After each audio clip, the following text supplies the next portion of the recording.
CPM-ൻ്റെ കേരളത്തിൽ വലിയ ചർച്ച നടക്കുകയാണ്. പോളിറ്റ് ബ്യൂറോയിൽ ചർച്ച നടന്നു, കേന്ദ്ര കമ്മിറ്റിയിൽ ചർച്ച നടന്നു, സംസ്ഥാന കമ്മിറ്റിയിൽ ചർച്ച നടന്നു. സ്റ്റേറ്റിൻ്റെ സെക്രട്ടറി, അതായത് നമ്മുടെ ഗോവിന്ദൻ മാസ്റ്റർ, ബ്രാഞ്ച് കമ്മിറ്റികളിലോട്ട് ലെറ്റർ അയക്കുകയാണ് ഇപ്പോഴും. അതാണ് മലയാള മീഡിയയിലും ടെലിവിഷൻ ചാനലിലും ഒക്കെ വരുന്ന വാർത്ത. അതിനിടയ്ക്ക് CPM-ൻ്റെ തലമുതിർന്ന സഖാക്കൾ സ്വയമേ അഡ്മിറ്റ് ചെയ്തു അവരുടെ ജൈവ വോട്ടുകൾ, അതാണ് അതിൻ്റെ പ്രധാനപ്പെട്ട രീതി, ജൈവ വോട്ടുകൾ കോൺഗ്രസ്സിലോട്ടല്ല പോയത്, BJP-യിലോട്ട് പോയി. അപ്പം നിങ്ങൾ ആലോചിക്കുക, ഞാനിത് എത്ര നാൾ മുമ്പ് പറഞ്ഞു, 2024 എലക്ഷൻ എന്ന് പറയുന്നത് കേരളത്തിൻ്റെ വോട്ടിംഗ് പാറ്റേൺ ഇടത് വലത് എന്നുള്ള സംഭവം മാറിയിട്ട് അവിടെ BJP കയറി വരുന്നു. അത് പ്രത്യക്ഷത്തിൽ വളരെ വിസിബിൾ ആയിരിക്കുമെന്നും പറഞ്ഞു.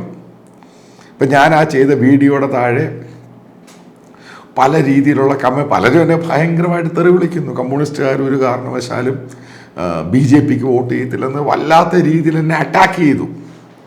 അപ്പോഴും ഞാൻ ഉറച്ചു നിന്നു. ചിലപ്പോൾ കേരളത്തിൻ്റെ ചരിത്രത്തിൽ ആദ്യമായിട്ട് കേരളത്തിലെ ക്രൈസ്തവരും ഈഴവ കമ്മ്യൂണിറ്റിയും BJP-ക്ക് വോട്ട് ചെയ്യും. അപ്പം അന്നത് പറഞ്ഞപ്പോഴും വീണ്ടും ഞാൻ ആ വീഡിയോ ചെയ്യുകയാണ്. അപ്പോഴും എന്നെ തെറി വിളിച്ചു. ഇപ്പം വളരെ ക്രിസ്റ്റൽ ക്ലിയർ ആയല്ലോ. അതായത് കേരളത്തിലെ കമ്മ്യൂണിസ്റ്റുകാർ, അതായത് CPM കേഡേഴ്സ്, അനുഭാവികളല്ല ഞാൻ പറയുന്നത്, അത് വേറെ കൂട്ടർ, അവർ BJP-ക്ക് വോട്ട് ചെയ്തു. പ്രത്യേകിച്ച് ഈഴവ കമ്മ്യൂണിറ്റി. അതിൻ്റെ അകത്ത് ഗോവിന്ദൻ മാസ്റ്ററും ചില CPM നേതാക്കളും കുറ്റം പറയുന്നത് വെള്ളാപ്പള്ളി നടേശനെയാണ്. ആരിഫ് പറയുന്നത് വെള്ളാപ്പള്ളി നടേശന് ED-യുടെ പേടിയായിരുന്നു, അതുകൊണ്ടാണ് ചുമ്മാ പുളുവടിക്കുക. വെള്ളാപ്പള്ളി നടേശനൊന്നും പറഞ്ഞാൽ BJP-യുടെ വോട്ട് ഷെയർ ഒന്നും 20% ഒന്നും കൂടില്ല. നിങ്ങൾ എങ്ങനെ വിചാരിച്ചാലും SNDP യോഗത്തിൻ്റെ പ്രസിഡന്റിനൊന്നും വലിയ വെയിറ്റേജ് കൊടുക്കുന്നവരൊന്നും അല്ല കേരളത്തിലെ CPM-ന് വോട്ട് ചെയ്യുന്ന പാർട്ടി സഖാക്കൾ. Make it clear. അപ്പം ഇതിന് പ്രത്യേക കാരണമുണ്ട്, റീസൺസ്. അപ്പം ആ റീസണെ പറ്റിയാണ് ഞാൻ പറഞ്ഞത്. എന്തുകൊണ്ടാണ് ഈ സഖാക്കൾ, അതായത് പാർട്ടി കേഡേഴ്സ്, പാർട്ടിയിൽ ലെവി അടയ്ക്കുന്ന പലരും, അതായത് വലിയൊരു വിഭാഗം CPM-ൽ നിന്ന് മാറ്റി, അതായത് അരിവാൾ ചുറ്റിയ നക്ഷത്രത്തിൽ നിന്ന് ഇടതുപക്ഷത്തിൻ്റെ അവിടെ നിന്നും മാറി അവർ താമരയ്ക്ക് വോട്ട് ചെയ്യാനുണ്ടായ കാരണം.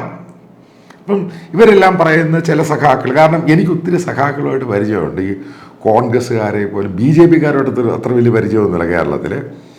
പക്ഷേ എനിക്ക് കേരളത്തിലെ സഖാക്കളുമായിട്ട് നല്ല ബന്ധമുണ്ട്. അതെ, നിങ്ങൾ ഈ പറയുന്ന പോലെ സംസ്ഥാന സെക്രട്ടറിയും പോളിറ്റ് ബ്യൂറോ അതിനേക്കാളൊക്കെ ഉപരിയായിട്ട് ലോക്കൽ ലെവലിൽ ഈ പ്രവർത്തിക്കുന്നവർ, പൊതു പ്രവർത്തനം നടത്തുന്നവർ, ഇപ്പോൾ സഹകരണ bank member, local committee member, area committee secretary, ജില്ലാ കമ്മിറ്റി മെമ്പേഴ്സ്. കാരണം ഇവരാണല്ലോ ബേസ് എന്ന് പറയുന്നത്, ഈ പാർട്ടിയുടെ റിയൽ കേഡേഴ്സ് എന്ന് പറയുന്നത്. ഇപ്പം ഇവരുമായിട്ട് ഞാൻ നിരന്തരം ഇൻട്രാക്ഷൻ ഉണ്ട്. കാരണം ഞാൻ പല വീഡിയോയും BJP പറ്റിയും മോഡിയെ പറ്റിയൊക്കെ ചെയ്യുമ്പോൾ ഇവരെനിക്ക് മെസ്സേജ് അയക്കും. അപ്പം ഇത് നന്നായി, ഈ സഖാക്കൾ അയച്ചു തരുന്നത്. അപ്പം അതിനകത്ത് ഞാൻ ചില 1-2 പോയിൻ്റ് ഔട്ട് ചെയ്ത് പറയാം. ചില അവരുമായിട്ട് ഞാൻ ഇൻട്രാക്ട് സ്ഥിരമായിട്ട് ചെയ്യുന്നവരാണ്. ഇപ്പോൾ കോട്ടയം ജില്ലയിൽ ഒരു മുൻ ജില്ലയിൽ അവിടുത്തെ ഉണ്ടായിരുന്ന, ആ ജില്ലയുടെ ആ ഭാഗത്ത്, ഞാൻ പേര് പറയുന്നില്ല, അത് തെറ്റാണ്. അപ്പം അദ്ദേഹത്തിൻ്റെ പിതാവ് എന്ന് പറയുന്ന അവിടുത്തെ ഏരിയ കമ്മിറ്റി സെക്രട്ടറി, അധ്യാപകനായിരുന്നു. അപ്പം അദ്ദേഹത്തിൻ്റെ മകൻ വളരെ പാർട്ടി മെമ്പറാണ്, അതായത് പോലീസ് സർവീസിലാണ്. അപ്പം ഇപ്പോഴും പാർട്ടിക്ക് പോലീസ് സർവീസിലാണെങ്കിലും പോലീസ് സംഘടനയിലാണ്, പാർട്ടിയുമായിട്ട് നല്ല ബന്ധമുള്ള ഒരാളാണ്. ഇപ്പം ഇപ്പം ഇദ്ദേഹമായിട്ട് നിരന്തരം ഇൻട്രാക്ട് ചെയ്യുമ്പം പുള്ളിയുടെ വീട്ടിലെ ഒരു കല്യാണം അനുബന്ധിച്ച് ഞാൻ പോയി കഴിഞ്ഞപ്പോൾ അവിടെ ഉണ്ടായിരുന്ന മുഴുവൻ പാർട്ടിക്കാരാണ്. അപ്പം മനസ്സിലായിക്കോളും അത്രമാത്രം പാർട്ടിയുമായിട്ട് ബന്ധമുള്ള ഒരു ഈഴവ കുടുംബം, അതായത് ഒരു മിഡിൽ ക്ലാസ് ഈഴവ കുടുംബം. ഇപ്പം ഇവരുമായിട്ട് ബന്ധപ്പെട്ടും മറ്റു പലരുമായിട്ടും ബന്ധപ്പെട്ടും ഇപ്പം ഞാനിപ്പോൾ ഇൻട്രാക്ട് ചെയ്യുമ്പോൾ ഇവർ പറയുന്നൊരു സംഭവമുണ്ട്. പണ്ട് നിരന്തരമായിട്ട് പിണറായി വിജയൻ പറയുമായിരുന്നു, മുസ്ലിം വർഗീയ ഭീകര തീവ്രവാദികൾ എന്നുള്ള വാക്കുപയോഗിക്കുമായിരുന്നു. പിന്നീട് കഴിഞ്ഞ 2-3 വർഷം കൊണ്ട് ആ വാക്ക് ഉപയോഗിക്കുന്നില്ല. അപ്പോൾ പറയും എത്രമാത്രം ഹിന്ദു വർഗീയതയുണ്ട്, അത്രമാത്രം ന്യൂനപക്ഷ വർഗീയതയുണ്ട്. എന്തുകൊണ്ട് ഹിന്ദു വർഗീയതയെ മാത്രം അറ്റാക്ക് ചെയ്യുന്നു, എന്തുകൊണ്ട് ന്യൂനപക്ഷ വർഗീയതയെ അറ്റാക്ക് ചെയ്യുന്നില്ല? എത്രയോ സഖാക്കൾ എന്നോട് ചോദിച്ചു. ഇനി ചില മുസ്ലിങ്ങൾ പാർട്ടി സഖാക്കൾ അവരും ഈ ചോദ്യം ചോദിച്ചു. കാരണം നമ്മളിപ്പം ഹിന്ദുക്കളെ അറ്റാക്ക് ചെയ്യുമ്പോൾ, ഹിന്ദു വർഗീയതയെ അറ്റാക്ക് ചെയ്യുമ്പോൾ, ഇപ്പോഴത്തെ മുസ്ലിങ്ങളിനകത്തോട്ട് ആ വർഗീയതയെ അറ്റാക്ക് ചെയ്താൽ മാത്രമേ പാർട്ടിയെ സ്നേഹിക്കുന്ന മുസ്ലിങ്ങളും പാർട്ടിക്കകത്ത് വീണ്ടും മുസ്ലിം കമ്മ്യൂണിറ്റി വരുവാൻ സാധ്യതയുള്ളൂ. ഇതാണ് പറയുന്നത്. അവിടെയാണ് കേരളത്തിലെ CPM കംപ്ലീറ്റ് ആയിട്ട് പ്രീണനം എന്ന സംഭവത്തിൽ ഇവർ ഫെയിലിയറായി പോകുന്നത്. മുഖ്യമന്ത്രിയുടെ മരുമകനും ഷംസീറിൻ്റെ കാര്യമൊക്കെ മറ്റൊരു ഫാക്ടർ, അത് വലിയ ഫാക്ടറല്ല. അതായത് CPM BJPയെയും മോദിയെയും വർഗീയത പറഞ്ഞ് അറ്റാക്ക് ചെയ്യുമ്പോൾ ഇപ്പുറത്ത് അതിനേക്കാളും രീതിയിൽ ആൻറ്റി ഇന്ത്യൻ സംഭവങ്ങൾ, അതേപോലെ തന്നെ ഓരോ ഫാക്ടേഴ്സ് വരുമ്പോൾ അതിനനുകൂലിച്ച് അതിന് അവിടെ ഇവിടെയും തൊടാതെ ഒരു മുസ്ലിം പ്രീണനം കയറിപ്പോകുന്നു. ഇതൊരു ഫാക്ടറാണ്. ഇതൊരു മേജർ ഫാക്ടറായിട്ട് ഈഴവ കമ്മ്യൂണിറ്റിക്കകത്തുണ്ടായി. അതാണ് ഒരു ഷിഫ്റ്റിൻ്റെ കാര്യം. ഇനി മറ്റൊരു ഷിഫ്റ്റ് ഉണ്ടാകാനുണ്ടായ കാരണം, അതായത് ആ സമയത്ത് തന്നെയാണ് നമ്മൾ മനസ്സിലാക്കേണ്ടത്, ഈ ദേശീയത എന്ന് പറയുന്ന സംഭവമുണ്ട്. അതായത് ഇന്ത്യയുടെ ദേശീയത. ഈ പറയുന്ന സഖാക്കൾ ഈഴവരാണെങ്കിലും നായേഴ്സ് ആണെങ്കിലും ഈ പറയുന്ന കമ്മ്യൂണിറ്റിക്കകത്ത്, അതായത് ഹിന്ദു കമ്മ്യൂണിറ്റിക്കകത്ത് ഇന്ത്യ ഗവൺമെൻറ്റുമായിട്ടും ഇന്ത്യ എന്ന് പറഞ്ഞ രാജ്യത്തെയും ഒരിക്കലും അവർക്ക് തള്ളിക്കളയാൻ സാധിക്കത്തില്ല. കാരണം ഇവരുടെ മക്കൾ അവിടെ വർക്ക് ചെയ്യുന്നു. കാരണം ഇന്ത്യയുടെ, ചൈനയുടെ നയമാണെങ്കിലും പാകിസ്ഥാൻ്റെ നയമാണെങ്കിലും ഇന്ത്യക്ക് ഇന്ത്യയുടേതായ ഒരു നയം, ഒരു നാഷണാലിറ്റി ഉണ്ട്. അതിനെ CPM ഒരിക്കലും ആ നാഷണാലിറ്റിയെ അംഗീകരിക്കുന്നില്ല. മോദി ആ നാഷണാലിറ്റി കൊണ്ടുവരാൻ ശ്രമിച്ചു കഴിഞ്ഞപ്പോൾ ഇവിടെയുള്ള ഭൂരിപക്ഷം ഹിന്ദു കമ്മ്യൂണിറ്റി, പ്രത്യേകിച്ച് ഈഴവ കമ്മ്യൂണിറ്റിയിലുള്ളവർ മോദിയെ സപ്പോർട്ട് ചെയ്യുന്നുണ്ട്.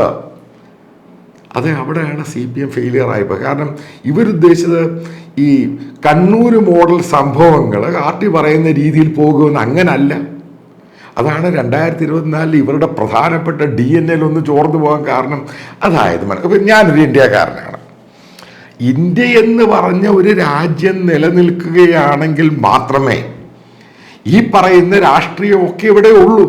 അപ്പോൾ ഇന്ത്യയിലെ രാജ്യം ഇപ്പോൾ എക്സ്റ്റേണൽ സെക്യൂരിറ്റി ആണെങ്കിലും ഇൻറ്റേർണൽ സെക്യൂരിറ്റി ആണെങ്കിലും ഒരു മാറ്ററാണ്. അതായത് പ്രധാനപ്പെട്ട 2-3 പോയിന്റുകൾ എടുക്കാം. അതുമായിട്ട് ബന്ധപ്പെട്ട് ഇന്ത്യയിൽ സ്ഥിരമായിട്ട് ബോംബുകൾ പൊട്ടുന്നു. അതായിരുന്നല്ലോ നേരത്തെ ഉണ്ടായിക്കൊണ്ടിരുന്നത്. എല്ലാ ദിവസവും വിഷുവും ദീപാവലിയും രീതിയിലാണ്. അപ്പം ഈ പറയുന്ന സഖാക്കളുടെ മക്കൾ പട്ടാളത്തിൽ ജോലി ചെയ്യുന്നവരുണ്ട്, ഇവരുടെ ബന്ധുക്കൾ ജോലി ചെയ്യുന്നവരുണ്ട്, ഇവരൊക്കെ പല രീതിയിൽ ജോലി ചെയ്യുന്നവരുണ്ട്. അപ്പോൾ ഇന്ത്യ ഗവൺമെൻറ്റുമായിട്ടും ഇന്ത്യയുടെ പല സ്റ്റേറ്റുകളിൽ ജോലി ചെയ്യുന്ന ഈ സഖാക്കളുടെ മക്കളാണെങ്കിലും അവരുടെ ബന്ധുമിത്രാദികളാണെങ്കിലും അവരുടെ കുടുംബക്കാരാണെങ്കിലും അവരുടെ മക്കളാണെങ്കിലും ഇതൊക്കെ മാറ്റർ ചെയ്യുന്നുണ്ട്. അപ്പം അങ്ങനൊരു സംഭവം മോദി നിർത്തിക്കഴിഞ്ഞപ്പോൾ, അതായത് ഇന്ത്യയിലെ ടെററിസം കുറച്ച് ബോംബ് ബ്ലാസ്റ്റൊക്കെ നിർത്തിക്കഴിഞ്ഞപ്പോൾ അതിന് മോദിക്കൊരു പ്രത്യേക ചാമുണ്ടായി. അതിനെ അംഗീകരിക്കുന്നവരാണ് കേരളത്തിലെ CPMൻ്റെ DNA ഉള്ള സഖാക്കൾ. അവരുടെ ഒഴുക്കുണ്ടായി. ഇത് ഫാക്റ്റാ. ഇതിനെങ്ങനെ തള്ളിക്കളയാൻ പറ്റുന്നത്? CPMൻ്റെ പോളിറ്റ് ബ്യൂറോയും അവരുടെ പ്രകടന പത്രിക ഇറക്കി നോക്കുക. അവർക്ക് കാശ്മീർ ആർട്ടിക്കിൾ 370 വീണ്ടും റീഇൻസ്റ്റേറ്റ് ചെയ്യണം. അതായത് കാശ്മീരിൽ വന്ന സമാധാനം അവർക്ക് താല്പര്യമില്ല, കാശ്മീർ വീണ്ടും വഷളാകണം. ഇത് നിങ്ങൾ ഉദ്ദേശിക്കുന്നുണ്ടോ? ഈ കാശ്മീരുമായിട്ട് ബന്ധപ്പെട്ട് അവിടുത്തെ 2 ലക്ഷം പേര്, ഏകദേശം 2 ലക്ഷം പേരോളമാണ് ഇവിടെ കൊല്ലപ്പെടുന്നത്. ഇന്ത്യയിൽ ദിവസവും പ്രശ്നങ്ങളും ബഹളമൊക്കെയാണ്. അപ്പം അതിനെതിരെ CPMൻ്റെ അണികൾക്ക് വേണ്ടി പോളിറ്റ് ബ്യൂറോ പറഞ്ഞു കഴിഞ്ഞപ്പോഴും CPM അങ്ങനൊരു ക്യാമ്പയിൻ ചെയ്ത് കഴിഞ്ഞപ്പോഴും ഇന്ത്യയിൽ, അതായത് കേരളത്തിലെ Ezhava community, Nair community DNA മാറ്റമുണ്ടായി. സിമ്പിളാണിത്. ഇതിന് വലിയ റോക്കറ്റ് ടെക്നോളജി ആലോചിക്കേണ്ട കാര്യമൊന്നുമില്ല. അവർ CPM കേഡറായിരിക്കും, പക്ഷേ അവർക്ക് കാശ്മീർ ഇന്ത്യയുടെ ഭാഗമാണ് എന്ന് പറയുവാനും അത് പുറത്ത് കാണിക്കുവാനും കാശ്മീരിൽ പോകുവാനും താല്പര്യമുള്ളവരാണ് കേരളത്തിലെ സഖാക്കൾ. അതാണ് മറ്റൊരു പ്രധാനപ്പെട്ട പോയിന്റ്. ഇനി അടുത്തൊരു പോയിന്റ്, അത് വളരെ ക്രൂഷ്യലായിട്ട് പോകും. കാരണം ഈ ഇലക്ഷനുമായിട്ട് സംബന്ധിച്ച് ക്യാമ്പയിൻ സമയത്തൊക്കെയാണ് ഇസ്രായേൽ ഹമാസ് സംഭവം ഉണ്ടാകുന്നത്, ഗാസ. അത് കേരളത്തിൽ CPM-ൻ്റെ അണികൾ ഈ പറയുന്ന സുഡാപ്പികളെയും ഈ വർഗീയ ഭ്രാന്തന്മാരെയും ഒക്കെ സുഖിപ്പിക്കുവാൻ വേണ്ടി ഒരു തീരുമാനം. അവർ പാലസ്തീനെയല്ല സപ്പോർട്ട് ചെയ്ത ഹമാസിനെ. ഇപ്പം ഞാൻ നേരത്തെ പല പ്രാവശ്യം പറഞ്ഞിട്ടുണ്ട്, നമ്മുടെ മലയാളികൾക്ക് മിഡിൽ ഈസ്റ്റുമായിട്ടൊരു ബന്ധമുണ്ട്. കാരണം ഇവിടെ ജാതി മത ഭേദമന്യേ എല്ലാവരും മിഡിൽ ഈസ്റ്റിൽ പോയി ജോലി ചെയ്യുന്നുണ്ട്. അതൊരു മണി ഓർഡർ എക്കോണമിയുടെ ഭാഗമായിട്ട് കേരളം മിഡിൽ ഈസ്റ്റ് കൊണ്ടാണ് കഴിഞ്ഞുകൊണ്ടിരുന്നത് ഒരു സമയത്ത്. ഇപ്പോഴും അതൊക്കെ തന്നെയാണ്, വലിയ പക്ഷെ മാറ്റം ഉണ്ടായിട്ടുണ്ട്. ഇപ്പോൾ യൂറോപ്പ്, അമേരിക്ക, മറ്റുള്ള സ്ഥലങ്ങളിലോട്ടൊക്കെ പോകുന്നു. പക്ഷെ കേരളത്തിൽ നിന്ന് നല്ലപോലെ ഏകദേശം 40,000-40,000 പേര് ഹിന്ദുക്കളാണെങ്കിലും ക്രിസ്ത്യൻസ് ആണെങ്കിലും ചില മുസ്ലിംസും ഇസ്രായേലി ജോലി ചെയ്യുന്നുണ്ട്. ഇത് വലിയ ഫാക്ടറാണ്. അപ്പം നിങ്ങൾക്ക് പാലസ്തീനെ സപ്പോർട്ട് ചെയ്യാം, ഫൈൻ, എല്ലാവരും സപ്പോർട്ട് ചെയ്യുന്നു. പക്ഷെ ഹമാസിനെ എങ്ങനെ സപ്പോർട്ട് ചെയ്യാൻ പറ്റും? അവിടെയാണ് കേരളത്തിലെ ഈ പാർട്ടി DNA ഉള്ള സഖാക്കൾ തീരുമാനിച്ച് അത് വേണ്ട. ഇപ്പം മുസ്ലിം വർഗീയതയാണെങ്കിലും ഹിന്ദു രണ്ടും വർഗീയതയാണ്. ഇപ്പം ഫ്ലാറ്റായിട്ട് BJPയുടെ ഹിന്ദു വർഗീയത, മോദിയുടെ വർഗീയത പറഞ്ഞു അതിനെതിരെ വന്നു. ഇപ്പം ഇതെല്ലാം മാറ്റർ ചെയ്യുന്നുണ്ട്. പിന്നീട് ഈ പറയുന്ന മുഖ്യമന്ത്രിയാണെങ്കിലും പാർട്ടിയുടെ സീനിയർ സഖാക്കളായ സ്വരാജ് ആണെങ്കിലും മറ്റു പലരും വിടുവാത്തരം പറയുന്ന കാര്യത്തിൽ വളരെ മുന്നിൽ. കാരണം വീണ്ടും പറയാം, കേരളത്തിൽ ഈ കണ്ണൂർ പൊളിറ്റിക്സ് അല്ല കേരളത്തിലെ റെസ്റ്റ് ഓഫ് കേരള എന്ന് പറയുന്ന അവിടെയുള്ള CPM സഖാക്കളുടെ പൊളിറ്റിക്സ് എന്ന് പറയുന്നത്. കാരണം ഇവർക്ക് ഇന്ത്യ കൺസേൺഡ് ആണ്, ഈ രാജ്യം നിലനിൽക്കണം, ഈ രാജ്യത്തിൻ്റെ മറ്റുള്ള ഭാഗത്ത് ഇവരുടെ ആൾക്കാരൊക്കെ പോകുന്നുണ്ട്, ഇവർക്ക് ഫ്രീ ആയിട്ട് ഇന്ത്യയിൽ ബോംബ് സ്ഫോടനവും ഇല്ലാതെ പോകണം. അതിലിവരെ മോദി ഹീറോയാണ്.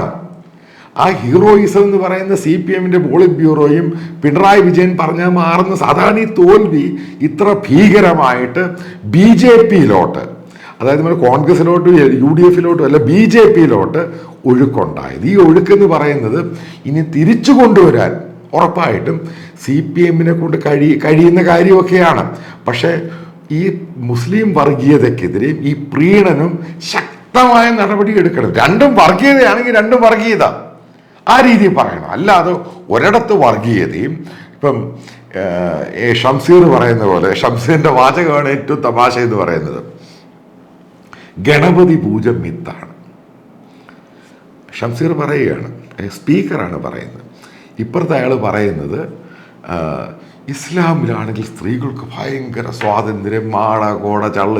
ഇത് രണ്ടും ഇയാൾ ഈ പറയുന്ന മുഴുവനും പൊട്ടത്തരമാണ്. കാരണം ആ മുഖം കണ്ടാലും സംസാരിക്കുന്നത് കണ്ടാലും അറിയാം പൊട്ടത്തരം വിഡ്ഢിത്തരം വിളിച്ച് പറയുന്നത്. ഇസ്ലാമിൽ എവിടാണ് സ്വാതന്ത്ര്യം കൊടുക്കുന്നത്? അത് ലോകത്തെല്ലാവർക്കും അറിയാവുന്ന കാര്യം. അപ്പം അതും ഉണ്ട് എന്ന് പറഞ്ഞ് ഈ പറയുന്ന പാർട്ടിക്കകത്ത് ഒത്തിരി സൂടാപ്പുകൾ കയറിയിട്ടുണ്ട്. അവരെല്ലാം ഇത് പൊക്കിപ്പിടിച്ച് മോദിയെ പച്ച തെറി വിളിക്കുമ്പോൾ CPM-ൻ്റെ കമ്മ്യൂണിസ്റ്റുകാരായിട്ടുള്ള സൈബർ കമ്മ്യൂൺ അവർക്കൊന്നും ചെയ്യാൻ പറ്റുന്നില്ല. അതാണ് സോഷ്യൽ മീഡിയയിൽ പോലും CPM-ൻ്റെ കമ്മ്യൂണിസ്റ്റുകാരന്മാരെ കംപ്ലീറ്റ് സൈലൻ്റായി വെടി തീർന്നിരിക്കുന്നത്. ഇതാണ് അതിൻ്റെ കാരണം.